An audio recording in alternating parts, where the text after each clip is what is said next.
Mesdames, Messieurs, bonjour. C'est toujours un immense plaisir que nous vous retrouvons sur cette antenne, sur la 98.7 Océan FM, pour décortiquer l'actualité politique nationale. Comme tous les dimanches, à partir de 13h, nous avons un invité de taille, qu'il soit un membre de la société civile ou un acteur politique. Aujourd'hui, nous avons encore l'honneur de recevoir le consultant principal de cette émission, que vous connaissez certainement bien, M. Ibrahima Hindé Diadje Ba. M. Ba, bonjour. Bonjour Abdou. Comme d'habitude, avant de débuter l'émission, nous passons automatiquement à la présentation du profil de l'invité. Alors, qui est Ibrahima Hindé Diadje Ba? C'est quelqu'un qui a un vécu politique pour avoir cheminé avec d'éminents politiciens, hommes d'État également, comme Djibo Leyti Ka pendant longtemps, et surtout M. Habib Sy, ancien ministre d'État sous le régime de Wade. Il est un observateur avéré de la scène politique. Jour. Que Dieu vous garde longtemps parmi nous, M. Ba. Amin, ya Rabbil Alamin. Je vous passe la parole pour des mots de salutation à nos chers auditeurs. Bonjour Abdou. Bonjour, M. Ba. C'est toujours un plaisir d'être là avec vous. Merci beaucoup. Pour partager quand même cette émission. Tout d'abord, je voudrais dire bonjour au directeur, M.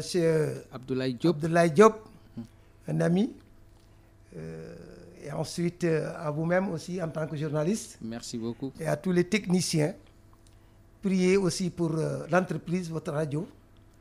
Et ensuite saluer les auditeurs. Et dire que cette émission, tout notre souhait, c'est de pouvoir quand même faire plaisir aux auditeurs et pouvoir quand même expliquer, compte tenu de ce que nous savons, analyser un peu la situation politique du Sénégal. Merci, M. Ba. C'est clair, l'actualité politique sénégalaise est très remuante ces jours. Motif, les élections législatives du 17 novembre prochain.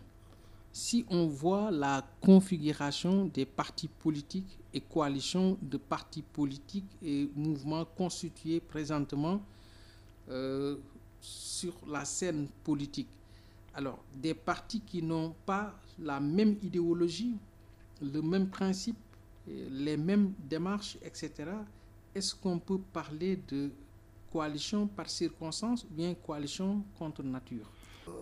Tu sais, si on avait appliqué la loi, la Constitution,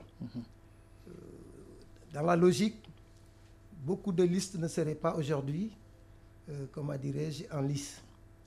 Pourquoi? Parce que la loi dit il faut, pour pouvoir aller aux élections, il faut un parti légalement constitué, autant pour moi, ou bien des coalitions de partis légalement constituées, ou bien des personnes indépendantes. Et quand on dit personnes indépendantes, c'est des gens qui n'ont jamais fait de la politique ou qui sont restés pendant 1 an sans faire de la politique. Si ceci était appliqué, beaucoup de listes ne seraient pas en compétition.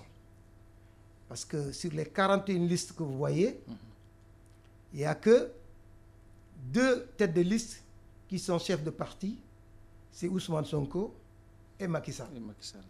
Donc tous les autres sont des mouvements, pratiquement il n'y a pas de parti politique. Alors donc aujourd'hui, on peut dire tout simplement que ce n'est pas une coalition de partis, mais c'est tout simplement des mouvements qui se sont constitués pour aller aux élections, pour pouvoir quand même gagner des suffrages et aller à l'Assemblée nationale. Mais ça, est-ce que c'est pas dangereux dans un pays comme le Sénégal? Des gens qui se lèvent, qui n'ont pas de parti politique, alors, et qui sont peut-être tête de liste. On peut prendre le cas, il faut le nommer, le cas de Barthélémy Diaz, qui n'a pas de parti politique, qui est là, qui est devant la scène politique sénégalaise. et qui se manifeste comme un leader de parti politique. Est-ce que dans ces cas de figure-là, c'est pas tellement... Est-ce que c'est un bon exemple pour la démocratie sénégalaise? De toutes les façons, je suis persuadé que on va vers l'assainissement des partis politiques. Je suis persuadé que après ces élections, les leaders, comment dirais-je, le pouvoir, les politiciens, les leaders de partis vont s'asseoir et essayer de régler cette situation politique. Et ça, c'est important. Oui, parce que aussi, bon, si vous regardez bien, ce n'est plus des partis politiques, ce n'est plus des coalitions, je les appelle souvent des GIP, c'est-à-dire groupement d'intérêt politique ou groupement d'intérêt personnel. Il n'y a aucune cohésion. Ça ressemble à ça. Oui, c'est des groupements d'intérêt politique, pour ne pas dire des groupements d'intérêt personnel. Parce que le sens de la politique a été dévoyé. Il n'y a pas d'idéologie, il n'y a pas de doctrine. Donc, c'est tout simplement des engagements, des personnes qui s'engagent pour des intérêts personnels. Donc, aujourd'hui, le sens étymologique de la politique, d'un parti politique, quand même, n'existe plus. On n'a plus quand même un parti politique au vrai sens du mot. Ok. Donc, vous confirmez que ce sont des coalitions contre nature. C'est des coalitions, c'est des coalitions. Ce n'est même pas des coalitions contre nature. C'est comme je vous l'ai dit tout à l'heure, c'est des intérêts personnels. C'est des gens qui s'associent pour des intérêts personnels. C'est des gens qui s'associent pour des intérêts personnels. Maintenant, je peux les comprendre. Pourquoi? Parce que on est dans une élection spéciale. Parce que c'est une élection anticipée. Ça veut dire que personne ne s'est préparé en conséquence. Vous savez, après l'élection présidentielle, beaucoup de leaders de partis sont sortis groggy, complètement. Donc, ils étaient dans une hibernation pendant l'après, comment dirais-je, de l'élection présidentielle. Oui, pendant 6 mois. Pendant 6 mois. À 7 mois. Et maintenant, arrive la dissolution de l'Assemblée nationale qui impose des délais réduits dans tous les sens, comme au niveau du pouvoir, comme au niveau de l'opposition. Alors, ces leaders qui n'étaient pas préparés en conséquence, donc ils sont surpris quand même de pouvoir s'organiser encore pour aller à de nouvelles élections. Pourquoi? Parce que le délai, c'est minimum 60 jours, maximum 90 jours. Même le pouvoir aussi était obligé de prendre le délai le plus court, c'est-à-dire les 60 jours, parce que lui aussi, il ne voudrait pas sortir de l'année pour pouvoir quand même installer une nouvelle Assemblée nationale et voter le budget avant la fin de l'année 2024. Tout ça, c'est des pressions. C'est des pressions pour le pouvoir, des pressions pour les leaders de partis, etc. Dans ce mouvement-là, dans cette situation, alors donc les gens étaient obligés de faire des coalitions du n'importe quoi. Donc, il fallait coûte que coûte pour pouvoir aller aux élections. Compte tenu de... C'est pour cela que, d'ailleurs, si vous regardez bien, ils ont beaucoup de problèmes. Ils ont un problème financier, ils ont un problème, comment dirais-je, de programme, ils ont un problème moral.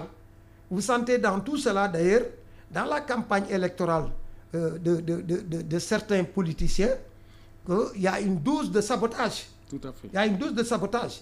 Et cette dose de sabotage-là veut dire que nous ne sommes pas prêts, mais vous qui croyez être prêts, on va essayer quand même de bloquer la machine pour que ça ne marche pas.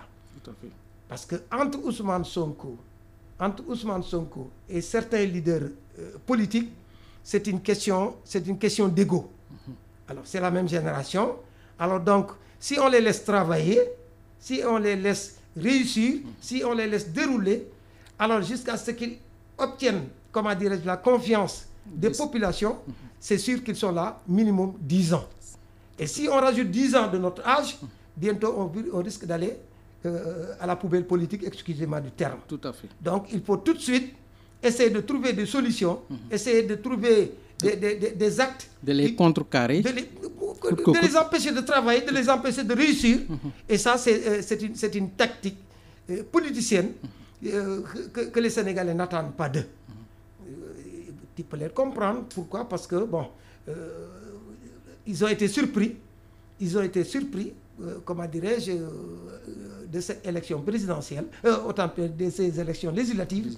C'est pour cela quand même ils sont obligés quand même d'avoir ce comportement-là. Alors, des ennemis d'hier qui sont devenus des amis aujourd'hui.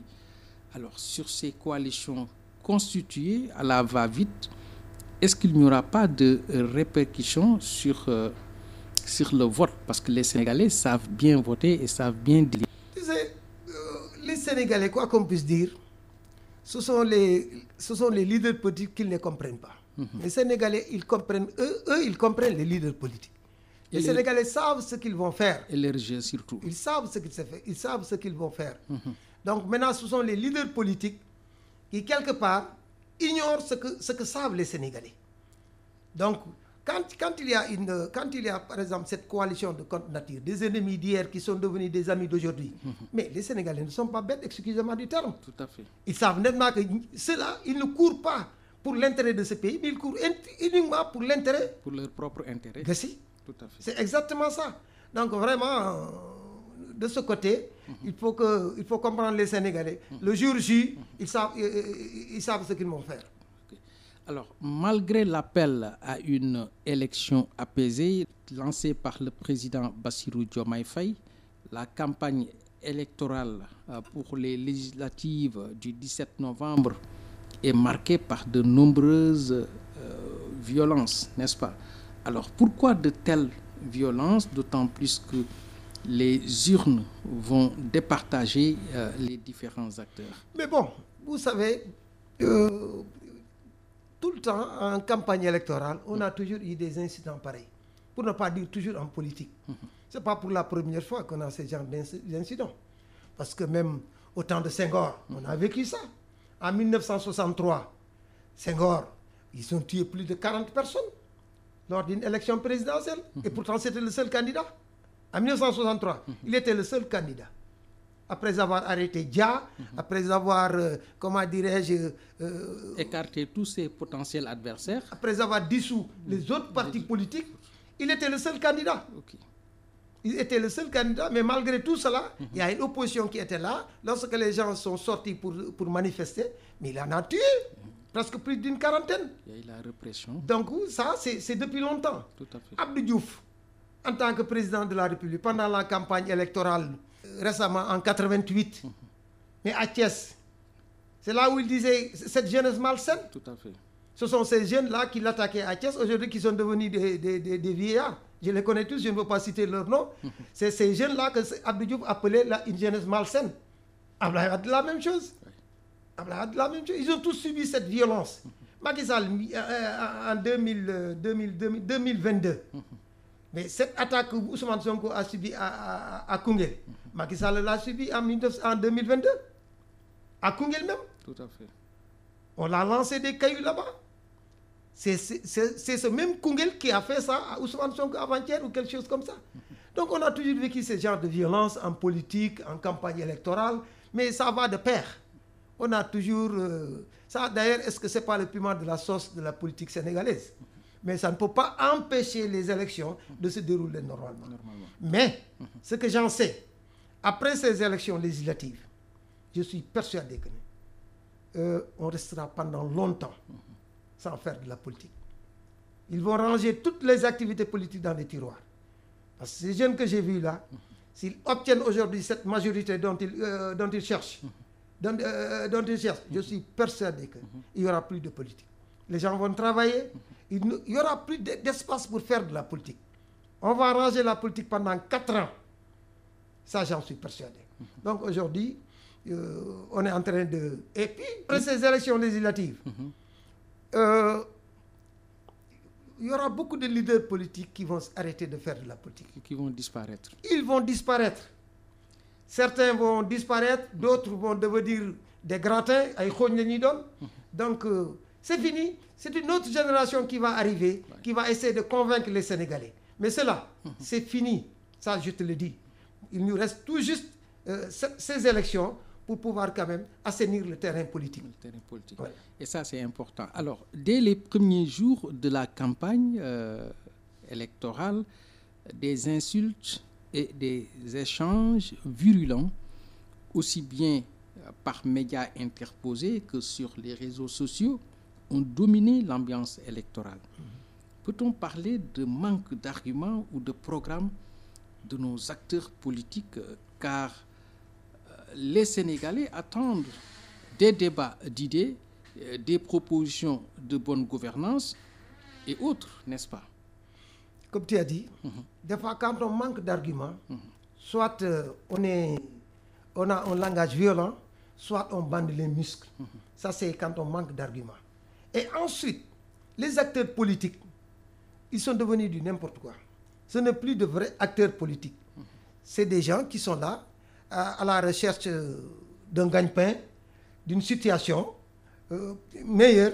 Et donc, ils n'ont pas appris la politique, ils n'ont pas de parti politique. Ils croient qu'il faut savoir parler, il faut savoir insulter, il faut savoir faire certaines choses pour quand même...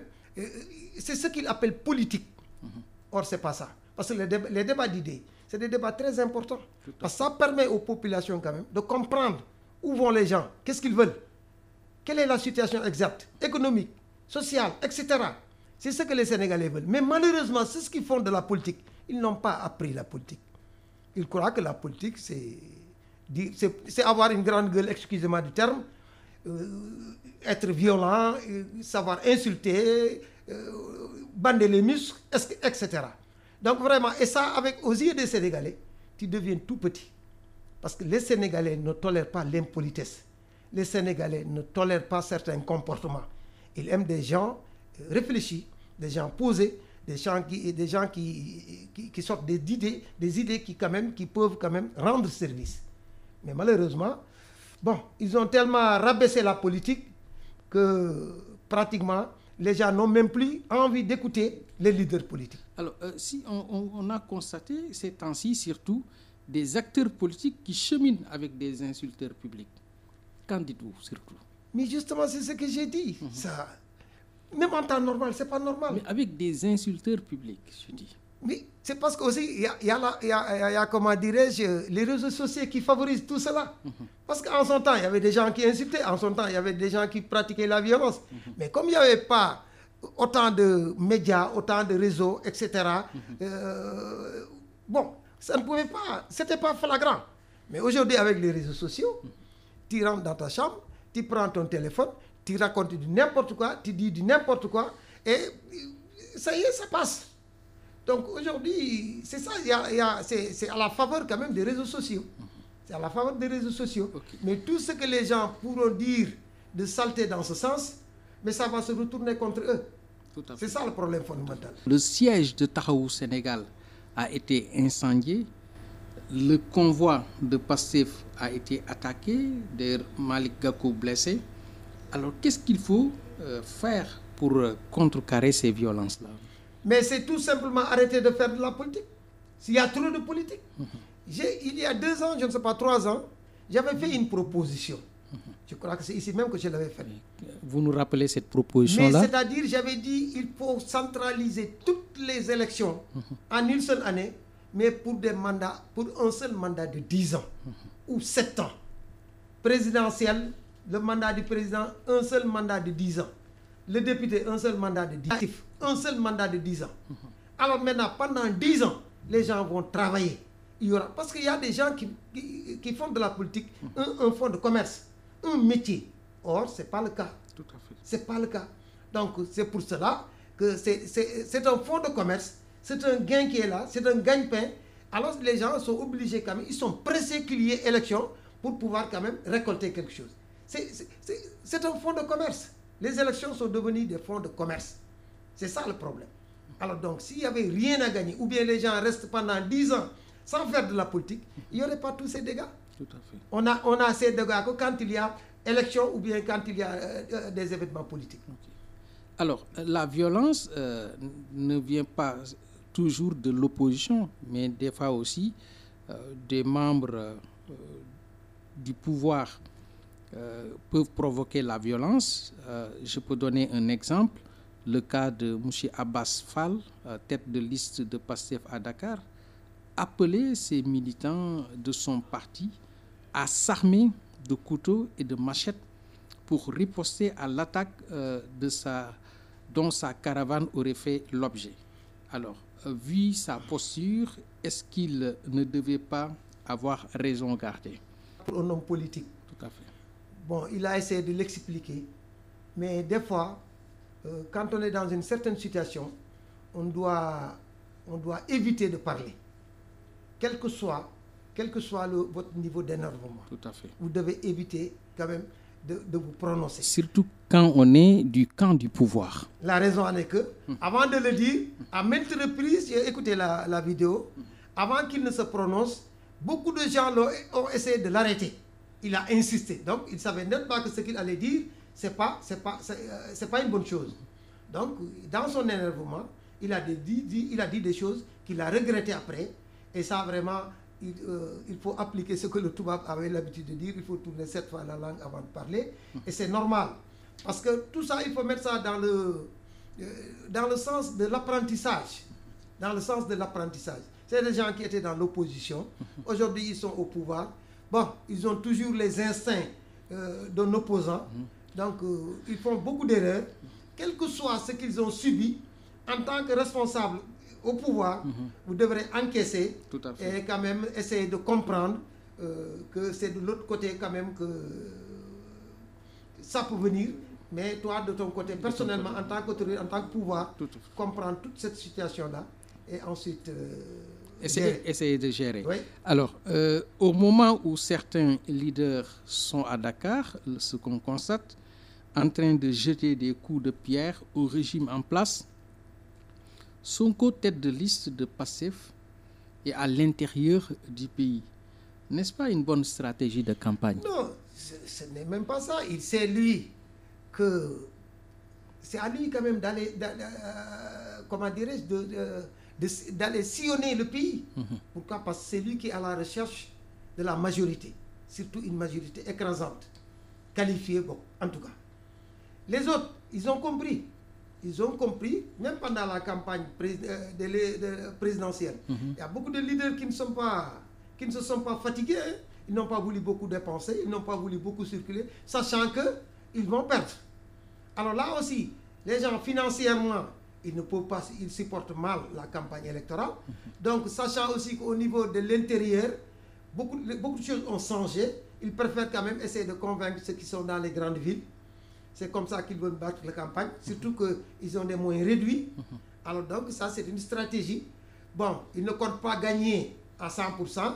Ils ne pensent même pas avoir une majorité, mais ils pensent tout juste gagner quelques points quelque part. Ou bien avoir un député, un représentant à l'Assemblée nationale. Pouvoir gagner quand même quelques députés, mais ils ne pensent pas quand même gagner des départements, etc. Bon, ça, il faut les comprendre. Comme j'ai dit, financièrement, ils ne sont pas bien assis. Moralement aussi, ils ont un problème. Et ensuite, sur le plan programmatique, comment dirais-je, il n'y a rien, il n'y a pas de programme. Il n'y a pas de programme parce que la majeure partie de ces gens-là, ils étaient du pouvoir. Donc aujourd'hui, ils ont du mal à nous présenter un programme pour des gens qui ont pratiqué le pouvoir pendant 12 ans. Ouais. Alors, je me demande qu'est-ce qu'ils peuvent nous dire. Qu'est-ce qu'ils vont dire aux populations? C'est ça, comme nouveau programme. Ils viennent tout juste de quitter le pouvoir pendant 12 ans. Alors, je me demande qu'est-ce qu'ils peuvent nous proposer pour nous convaincre. Ça, c'est un problème. Ousmane Sonko, lui, il a intérêt à sillonner le pays pour présenter son projet, d'autant plus qu'il l'a déjà lancé. C'est important quand même. Comme il a dit qu'il a 8 pôles, il est obligé quand même d'expliquer ces 8 pôles de développement-là, comment ils doivent fonctionner et comment où est-ce qu'ils sont installés. D'ailleurs, on reviendra sur ça. Alors, mais la stratégie de Ousmane Sonko avait été déroulée bien avant lui par le président Macky Sall quand il était opposant principal de Abdoulaye Wade. Exactement. Alors, mais est-ce que ce n'est pas là copier-coller? Mais c'est possible parce qu'en politique, c'est comme ça. Il faut toujours récupérer ce qui est de bon, ce qui n'est pas bon. Tu laisses tomber. Macky Sall n'était pas mauvais à 100%. C'était une stratégie politique. Effectivement, en 2012, beaucoup de leaders politiques étaient là en train de tourner autour de Dakar, les Idrissa Seck, comme tu l'as dit. De se chamailler et autour là. Lui, il a pris la tangente. Le chemin de comment dirais-je, du pays. Du pays, tout il à a fait. sillonné le pays. Et pour cela aussi qu'il a gagné. Tout voilà, à fait. ça c'est vrai. Donc c'est une bonne stratégie. Oui, bien Alors, sûr. ce qu'on constate, l'opposition qui reste à Dakar ne fait qu'attaquer et insulter, alors que le candidat Ousmane Sonko, comme vous venez de le dire, est dans le Sénégal des profondeurs pour expliquer aux populations de l'intérieur du pays la vision Sénégal 2050, le nouveau référentiel. N'est-ce pas? C'est des points marqués par le PM. Oui, il est obligé, parce que comme je vous l'ai dit tout à l'heure, ce référentiel-là qui est comment dirais-je, étalé jusqu'en 2050, il est important qu'il explique aux populations. Et c'est l'occasion. C'est pas en 2050 que je vais résoudre les problèmes, mais c'est que je l'ai étalé jusqu'en 2050. Parce qu'il y a beaucoup d'autres gens, de ses adversaires, qui profitent de l'occasion pour dire que Ousmane Sonko vous dit que c'est en 2050 qu'il va régler les problèmes. Donc il faut expliquer tout ça aux populations pour leur faire comprendre que je l'ai étalé jusqu'en 2050, mais en 3 étapes. 5, 10, 25. Donc expliquer ce, comme je te l'ai dit, les pôles de développement. Ces pôles de développement-là, c'était une initiative d'Abdoulaye Wade aussi, sur l'agriculture. Mais Abdoulaye Wade, c'était sur l'agriculture. Avec les Guana et autres. Justement. Tout à fait. Alors donc, lui, il avait choisi des régions, chaque région et son agriculture. Alors donc, lui, il est allé beaucoup plus loin. L'agriculture, l'industrie, les phosphates, etc. Tout à fait. Les industries. Donc c'est comme ça, il a copié ceci. Vous savez, bon, les référentiels là, les référentiels là, c'est des choses qui ont toujours existé. Il y avait le plan d'ajustement structurel d'Abdou Diouf, tout à fait. Alors, il y avait aussi, comment dirais-je, le plan d'Abdoulaye Wade, la stratégie accélérée d'Abdoulaye Wade. Le PSE de Macky Sall. Le PSE de Macky Sall et l'autre là, comment ça s'appelle encore? Il y avait une autre truc là. Donc tout ça, c'est des choses importantes. Si par exemple Ousmane Sonko regarde dans ces plans-là, il trouvera toujours quelque chose qu'il peut retirer et mettre ça dans son plan. Et pouvoir quand même l'exécuter, parce que tout n'est pas mauvais. Parce que le gouvernement de Abdoulaye Wade, c'était très bien. Le PSE de Macky Sall, moi je trouve que son Yonou Yokote était beaucoup plus important que son PCE. Parce que le PCE là, ce qu'il a réalisé là, ne figure pas dans le PCE. Les réalisations dont on parle de Macky Sall, le train là, le TER, le BRT, etc. Mais ça ne figure pas dans le PCE. Ça ne figure pas dans le PCE. Donc voilà des choses entre-temps qui interviennent que tu ne peux pas maîtriser. Mais qu'est-ce qui fait que ces politiques, ces projets mis en place échouent souvent? Et pourtant, ce sont de bons projets. Qu'est-ce qui fait échouer ces projets-là? Deux choses. Quels sont ces Des fois, c'est au niveau international qu'ils sont détournés. Parce que quand il y a quelqu'un comme la France qui te dit que non, moi je préfère te financer, mais c'est ça. Alors donc, tu as un programme pour l'agriculture, tu as un programme pour les industries. Alors, les bailleurs te disent que moi je finance, comment dirais-je, l'éducation, je finance la santé. Donc, tu as des problèmes. Et en plus aussi, il y a la malgouvernance. La malgouvernance. La malgouvernance surtout. C'est surtout la malgouvernance qui fait qu'il échoue sur toute la ligne. Et autre chose encore, ensuite, vouloir quand même, comment dirais-je, aller chercher un autre mandat. Ça fait partie des perturbations des projets. Tout à fait. Parce que quand tu veux réaliser des projets, il faut tout le temps oublier que tu dois chercher un autre mandat. Il faut oublier le mandat. Il faut oublier le mandat et faire ton travail. Parce que les Sénégalais, les populations, ne te jugeront que sur ce que tu as fait. Sur la bonne gouvernance, sur les réalisations qui les intéressent, les bonnes réalisations qui touchent la population. Alors donc, parce que les terres et les BRT, ça a coûté tellement d'argent. Mais est-ce que le gars qui est à Linguère, à Ourossogui, est-ce qu'il bénéficie de ces terres et de ces BRT? De ces BRT-là. Voilà le problème fondamental. Et on a dépensé des milliards. Énormément de milliards. Alors, donc, Ousmane Sonko, c'est pour cela que c'est 8 pôles dont il a ces 8 pôles de développement. S'il arrive à les mettre en exécution, s'il arrive à faire ces réalisations-là, mais ces populations-là vont en bénéficier. C'est des pôles de développement. Donc, les populations de place. Tout à fait. Alors, donc, l'extraction, la transformation, mais les populations du Fouta vont en bénéficier. Tout à fait. L'agriculture du Sine, l'industrie de Diourbel, etc. Mais ce sont les populations qui vont en bénéficier. Tout à fait. Ça dit qu'il a mis un plan de développement sur ces pôles-là avec les réalités de chaque zone. Mais décentralisé. Décentralisation. Décentralisé. Tout à fait. Alors, donc, ici, avec les réalisations de Macky Sall, tout est centralisé à Dakar. Tout est centralisé à Dakar. Donc, c'est ça qui fait la différence entre Sénégal Vision de 2050 et le PSE. Et le PCE. Et en même temps aussi, comment dirais-je, la stratégie accélérée de Abdoulaye Wade. Tout à fait. Alors, nous attendons ces réalisations parce que le peuple sénégalais en a vraiment besoin. Alors, on change un peu de tempo. On parle de Bougane Gueye Dany, arrêté pour refus d'obtempérer et rébellion alors qu'il se rendait à Bakel. Outrage à agent. Alors, si on analyse les faits réels, est-ce qu'on peut parler d'arrestation à connotation politique? Pas du tout. Connaissant le pouvoir, connaissant comment fonctionne l'État, Bougane a commis une faute lourde. N'eût été la clémence de la justice, Bougane devait rester minimum 6 mois en prison.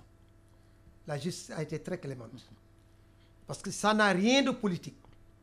C'est les forces de l'ordre qui ont arrêté Bougane, qui ont arrêté la délégation de Bougane. 13 véhicules. Sur quelle base? Le président de la République est à tel endroit. Le président de la République, quand il est protégé par les forces, il est protégé par la loi. Donc aujourd'hui, qui veut faire certaines choses, tu risques de tomber sous, comment dirais-je, sous la loi. Sur la sécurité du président. Donc, si par exemple les forces de l'ordre t'arrêtent en tant que citoyen, avec un convoi de 13 véhicules, et elles te disent que vous ne pouvez arrêter vous quelque temps, le temps que le président sorte. Eux, ils ont reçu des ordres. Des instructions. Ils devraient obtempérer. Tout à fait. En tant que patriote, au vrai sens du mot. En tant que quelqu'un qui veut devenir demain président de la République. Présidentiable, surtout. Donc, il y a des choses, en tant que candidat, en tant que futur candidat et vouloir devenir président de la République, sachant que le président de la République, ce n'est pas une personne, c'est une institution, tu dois respecter cela. Ça n'a rien de politique. Il n'a pas respecté la loi, il a été arrêté. Et je te dis que la justice a été clémente. C'est pour cela que Bougane n'est pas resté 6 mois en prison. Parce que le seul refus d'obtempérer, c'est minimum 6 mois. Tout à fait. C'est minimum 6 mois de prison. Peut-être ça avec les autres outrages à agents, rébellion, etc. Et tout le monde l'a vu, il s'est rébellé, tout le monde le sait. Refus d'obtempérer, tout le monde aussi l'a vu. Alors, dites à vos supérieurs que Bougane sera comment dirais-je, à Bakel. Il accélère. Il l'a fait sciemment. Il l'a fait sciemment. Okay.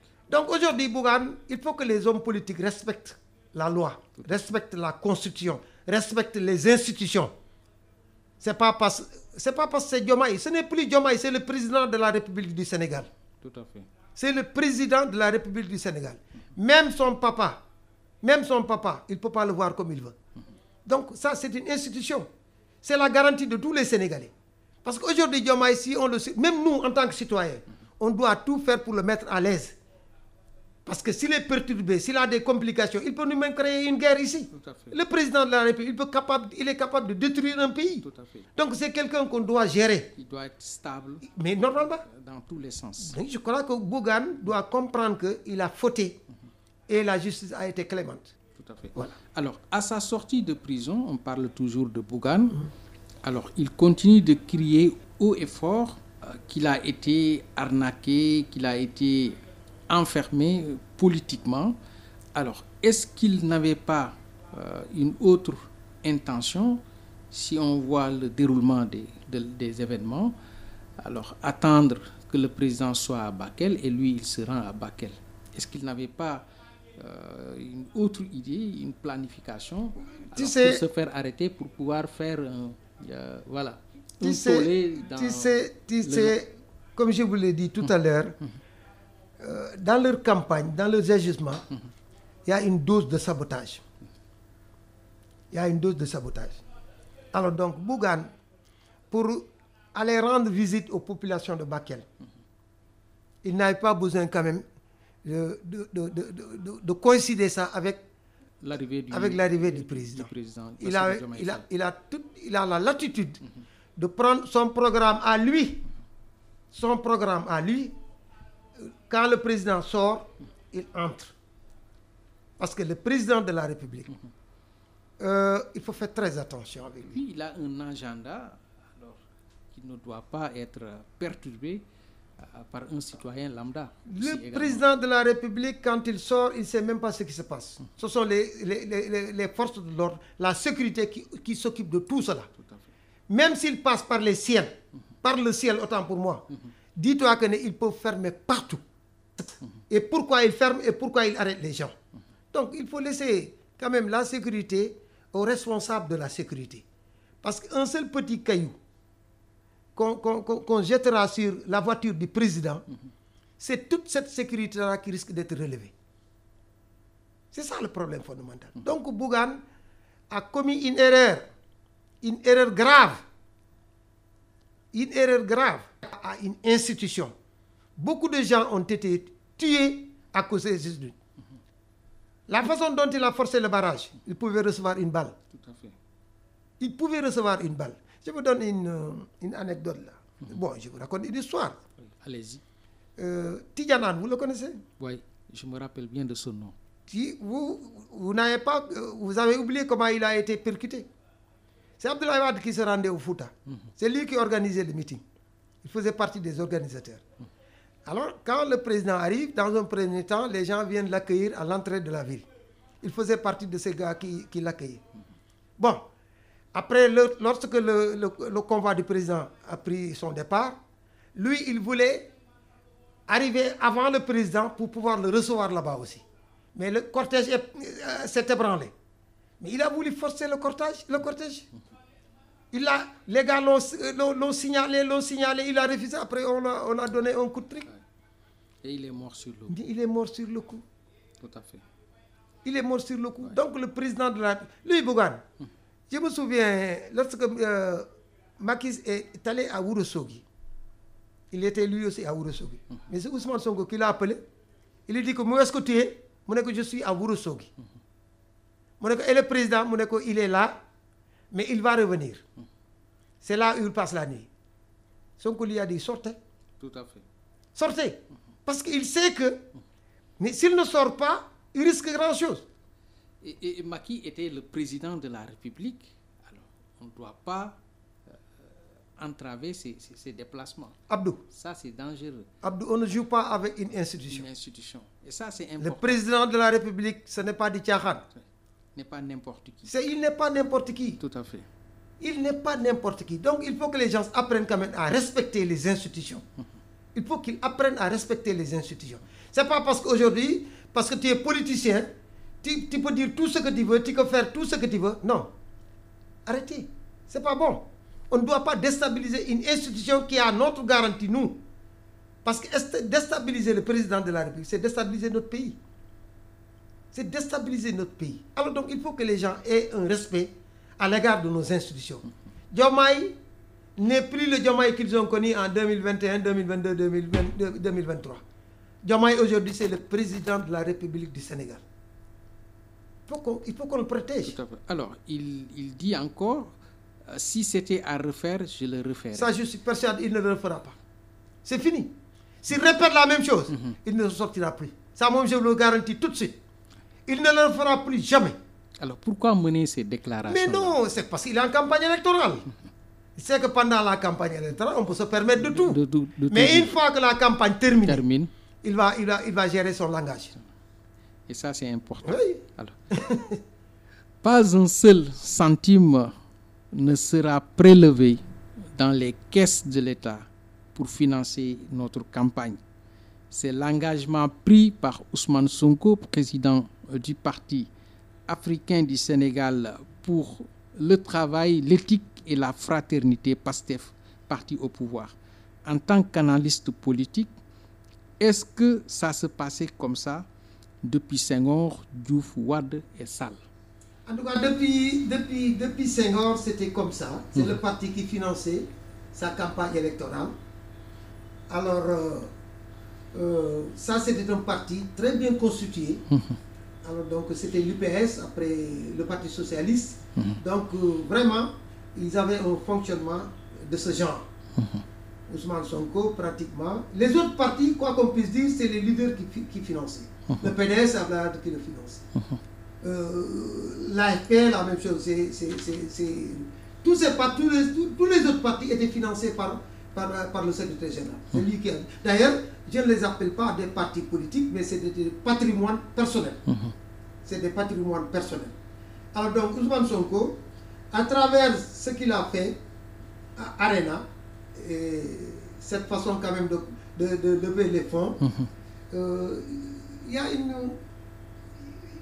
on peut l'analyser de beaucoup de façons. Mais M. Bass, ce qu'on voyait, c'est que souvent, le parti au pouvoir, le président de la République, alors utiliser les moyens de l'État. Ce n'est pas normal. Voilà, c'est ça la différence, c'est ça. Non, moi je parle des moyens financiers. Ouais. Mais ils ont toujours utilisé le matériel roulant de l'État pour battre campagne. Ça, vraiment, et c'est pas normal. Et les fonds politiques également. Les fonds politiques servaient également de financer leur propre parti, n'est-ce pas? Alors, c'est ça qui fait la différence. Donc, à travers ce que Ousmane Sonko a fait, il est en train de donner des leçons. Il est en train de faire aussi une démonstration. Donc, aujourd'hui, il veut faire comprendre aux leaders de parti, ou bien aux partis politiques, que voilà comment doit fonctionner un parti politique. Et ensuite, il l'a fait pour faire comprendre quand même, pour essayer quand même de régler un problème avec l'opinion publique. Parce que s'il ne le fait pas, les gens vont dire que, mais écoutez, où est-ce qu'il a pris son argent? C'est son argent.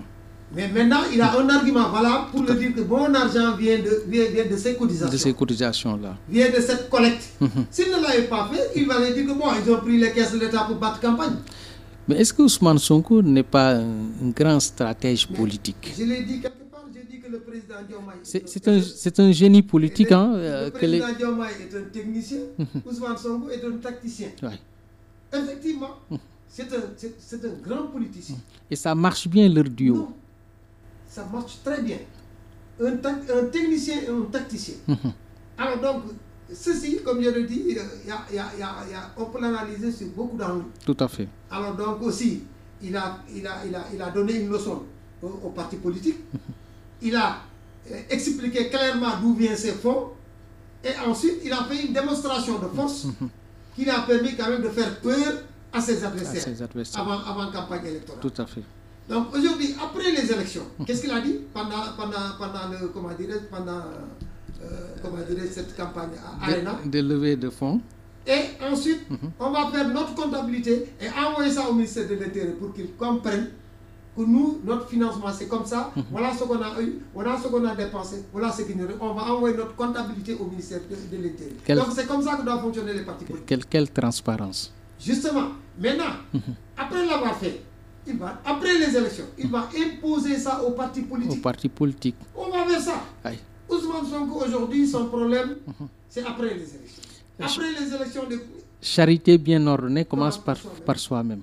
Ça, on a l'habitude de l'entendre. Donc aujourd'hui, après les élections, quand il aura sa majorité, il va changer beaucoup de choses.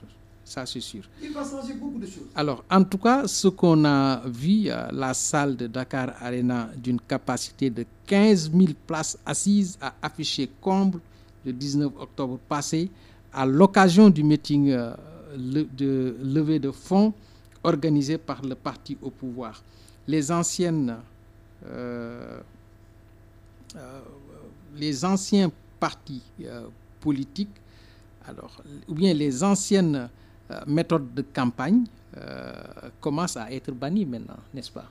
Si on voit cet exemple-là. Il y a un jour, on a discuté de tout cela. Je vous ai dit que la campagne peut-être quelque part... Et une nouvelle ère qui s'ouvre maintenant. Même le fait de sillonner le pays, à un moment, on risque d'arrêter tout cela avec les réseaux sociaux, avec les nouvelles technologies. Donc on n'aura même plus besoin quand même de sillonner le pays. Ousmane Sonko, il le fait pour juger son parti. Il le fait pour juger le pays. Il le fait pour vulgariser son projet. Mais je suis persuadé, la prochaine fois, ça ne se passera pas comme ça. Tout à fait. Il va moderniser la politique. Il va moderniser les partis politiques. Il va beaucoup faire pour que la politique soit assainie. Mais est-ce qu'on aura besoin de faire des déplacements maintenant avec l'explosion des réseaux sociaux et autres? Il faut changer maintenant de stratégie maintenant. Il faut trouver le moyen quand même pour que le village le plus reculé du Sénégal puisse quand même recevoir des images, puisse quand même, pour qu'on puisse quand même communiquer avec ces villageois, avec ces populations. Élargir la connexion partout. C'est ça. Okay. Donc pour cela, il faut quand même élargir les nouvelles technologies, permettre à tout le monde quand même d'être à l'écoute pour pouvoir comprendre, etc. Et là, on est sur la voie. Alors, battu lors de l'élection présidentielle 2024, Macky Sall a décidé de refaire surface sur la scène politique. Il dit « J'ai accepté j'étais toute puissante qui pourrait être tentée de mener le pays sur une mauvaise voie. » Est-ce que ce n'est pas risqué de sa part? Je suis très déçu par Macky Sall. Car les populations sont toujours dans une dynamique de rupture. Pour continuer ma question. Oui. Je suis très déçu de Macky Sall. Pourquoi? Il est tombé trop bas. Parce que Macky Sall, quand même, avec tout ce qu'il a fait dans ce pays-là, au moment où les Sénégalais, jusqu'à présent, ils ont dans la mémoire ces faits. S'ils reviennent ici quand même, pour briguer les suffrages, pour donner des explications aussi banales, surtout avec tout ce que Ousmane Sonko a sorti sur sa gestion, il n'a rien trouvé comme explication que en quittant, les clignotants étaient ouverts. Il a fait une communication en pulaar pour dire que ça veut dire que c'est des mensonges. Ça veut dire quoi, une ketchi? Des mensonges. Ok. C'est des mensonges. Alors je trouve que c'est des questions, c'est des réponses tellement banales par rapport au scandale. Par rapport au scandale que vous avez fait. Maintenant, ce qu'il a fait, pour revenir quand même, vouloir diriger une liste, je trouve qu'il a manqué d'éthique. Parce que Macky Sall, au mois d'avril, qu'est-ce qu'il nous disait? Dépêchez-vous, moi je vais partir, si vous n'êtes pas prêts, je vais partir, donnez-le un sec, etc. Ça veut dire que, en bon français, mais j'en ai marre. Tout à fait. J'en ai marre. J'en ai marre aujourd'hui. Tu reviens aujourd'hui pour dire que c'est pour sauver le pays. Pendant 12 ans, tu n'as pas sauvé le pays. Au moment où on est en train de redresser le pays, tu dis que tu veux sauver le pays. Mais tu veux sauver ta peau, oui. Tu veux sauver ta peau. Et je suis persuadé que tout le temps que ces jeunes-là seront ici, Macky Sall ne mettra pas des pieds au Sénégal. On reviendra sur ça. La campagne a démarré. Il a confirmé ne pas venir battre campagne. Est-ce qu'il n'a pas de doute sur une seconde humiliation ou pas? Tu sais, s'il vient, je l'ai dit quelque part, il est déjà mort. S'il vient, il sera enterré. Politiquement. Il est mort politiquement. S'il vient pour battre campagne, il sera enterré politiquement. Et je sais qu'il ne viendra pas. Et s'il vient ici, les gosses vont le retenir. Il ne ressortira plus. D'ailleurs, c'était ma seconde question sur ça. Alors, s'il venait de mettre les pieds au Sénégal, est-ce qu'il s'en sortira paisiblement avec des dossiers de justice entachés sur son dos? Voilà. Tu sais, il y a une loi qui dit que le président de la République a une immunité présidentielle. Et quelque part aussi, ils ont dit, sauf haute trahison. Quand c'est une haute trahison, ça veut dire que là, il n'a pas d'immunité. Mais dans cette haute trahison-là, quel est le contenu? Le contenu n'a pas été précisé. Le contenu, on n'a pas précisé un contenu. Et si vous avez, lors de sa rencontre avec ses partisans à Arena, à Dakar Arena, il a donné un contenu à cette haute trahison. Quel est ce contenu? Ce contenu, il a dit, quelqu'un qui a falsifié les chiffres, qui a détourné notre argent, qui a bousillé notre économie. Si ceci n'est pas une haute trahison, je me demande qu'est-ce qu'est une haute trahison. Donc il a bien précisé. Il a bien fait comprendre que le contenu que tout le monde attendait. Si je vais être retenu pour une haute trahison. Donc Macky Sall n'est pas idiot à ce point pour mettre pied ici. Parce qu'en sortant, il savait nettement qu'il a fait des bêtises. Tout le monde sait que cette façon de se presser pour sortir du pays, il y a quelque chose. Moi, je savais nettement qu'il a communiqué parce qu'on ne peut pas comprendre quelqu'un qui invite des gens pour une passation de service, comment dirais-je, de prestation de serment pour ton remplaçant. Toi, tu profites pour quitter avant même les invités. C'est parce qu'il fuyait, il ne voulait pas que ces gosses-là aient le temps de discuter et le retenir. Il est parti précipitamment pour éviter qu'on le retienne. Tout à fait. D'ailleurs, dans mes imaginations, je me suis dit que s'il est allé s'il est passé par Guinée-Bissau, c'est craindre qu'on demande aux pilotes de revenir. Alors il est allé à Guinée-Bissau pour pouvoir quand même attendre si on va demander aux pilotes de rapatrier. Là, il va dire que le bon rentrer, moi je reste à Guinée-Bissau. Mon ami va moi C'était une stratégie bien planifiée. Alors, abordons presque le dernier point. Alors, plus de 100 milliards de francs CFA ont été retenus dans un seul compte bancaire par les nouvelles autorités. Alors, le PM a fait cette révélation. Alors, si cette révélation est vérifiée, alors quelles sanctions doit endurer le propriétaire de ce compte dans un pays où les populations ne mangent pas à leur faim? Bon, avant d'aborder cette question-là, je voudrais faire une proposition à Ousmane Sonko. Allez-y. Alors donc, tu sais, comme on est en campagne électorale, on va aux élections le 17.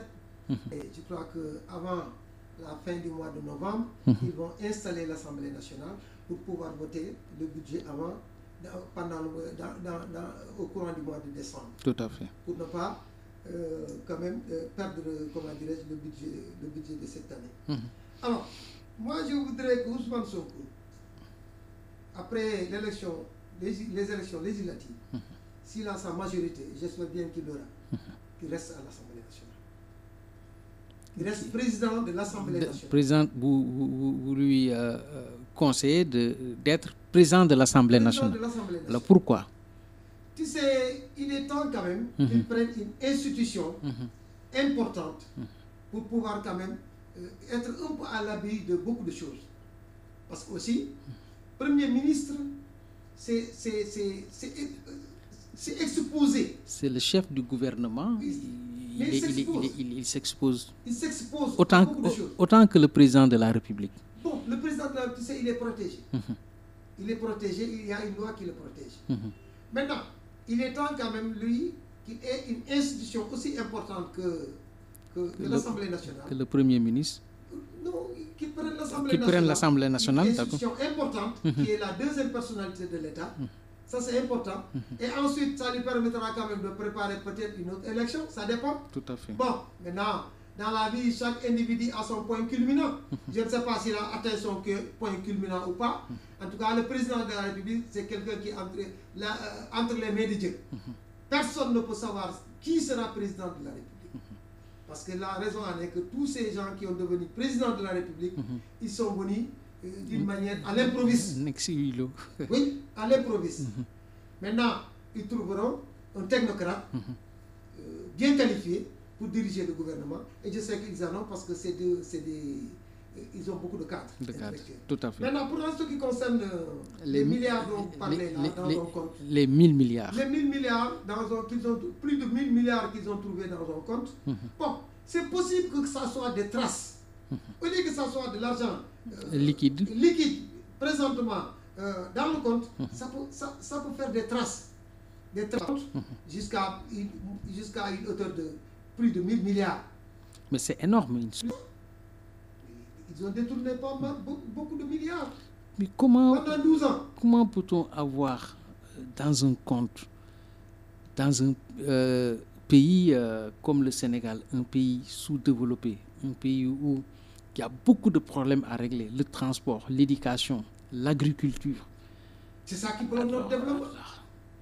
Comment ça, un homme d'État, une personnalité qui a la confiance des autorités peut faire ça? Mais non, je vous ai dit une fois. C'est ça la grande question. C'est ça qui. Une fois ici, ces gens qui ont détourné, ils n'ont rien fait. Tout ça, c'est Macky Sall. C'est le chef de l'État. Il contrôle tout. Tu ne peux rien faire dans ce sens sans autant qu'il soit informé. Donc, il est complice. Si vous voyez quand même qu'il a toujours. Qu'il a insisté pour obtenir son 3e mandat. Mais voilà les raisons. Tu sais pourquoi? Parce qu'il a voulu toujours, il croyait qu'il allait obtenir le 3e mandat pour pouvoir effacer tout cela pendant ces 5 ans. Ces 5 ans à venir. C'était ça son objectif. Lorsqu'il n'a pas pu, avec, comment dirais-je, avec l'engagement des Sénégalais, dans ce sens, il a cherché quelqu'un. Il a voulu chercher quelqu'un pour en faire un candidat. Amadou Ba. C'était Amadou Ba. Qu'on a choisi. Ce n'était pas son candidat parce que ce n'est pas Amadou Ba qui va lui faire ce sale boulot-là. Amadou Ba ne le fera pas. Lorsqu'il a compris que Amadou Ba n'allait pas le faire, parce qu'Amadou Ba c'était le candidat des Français. C'est la France qui lui avait imposé Amadou Ba. Donc, sachant que Amadou Ba n'allait pas faire ce sale boulot, mais il a voulu changer. Il l'a contrecarré. C'est pour cela qu'il a voulu, comment dirais-je, reculer les élections pour avoir le temps de trouver un autre candidat. Remplaçant d'Amadou Ba. Donc Amadou qui me dit, oui, je me suis battu pour qu'il y ait élection, mais parce qu'il s'est battu pour qu'il soit candidat, oui. Mais sinon, si on avait renvoyé les élections, lui, il ne serait pas le candidat de Macky Sall. Ça, c'est important. Alors, le tout dernier sujet, parce qu'on me signale que l'heure est complètement épuisée. Alors, quel député, devons-nous avoir pour la 15e législature? En tout cas, des députés, sauf ceux de la 14e législature. Des patriotes, des gens intelligents, des gens qui savent travailler, mais sauf comme ceux qui étaient là à la 14e législature. Ça veut tout dire. Voilà. Merci d'avoir répondu à notre invitation. Alors, votre dernier mot? Mais mon dernier mot, sinon, je remercie les auditeurs, je remercie aussi les techniciens, je te remercie aussi. Je dis bonjour encore à Ablaye Diop, le directeur de la radio.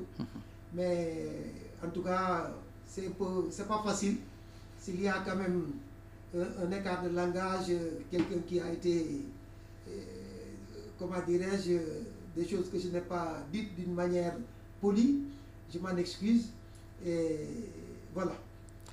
Merci. Je rappelle à nos chers auditeurs que nous recevions le doyen Ibrahim Hindé Djadjeba, analyste politique. Merci d'être venu, M. Ba. Merci au directeur de la radio, M. Abdoulaye Diop. Merci également au rédacteur en chef, Moussa Niang. La partie technique a été assurée par le petit technicien Saliou Fall. À la présentation, Abdou Diouf. À dimanche prochain pour un autre invité, pour un autre invité, pour un autre invité, pour un autre invité, pour un autre invité, pour un autre invité, pour un autre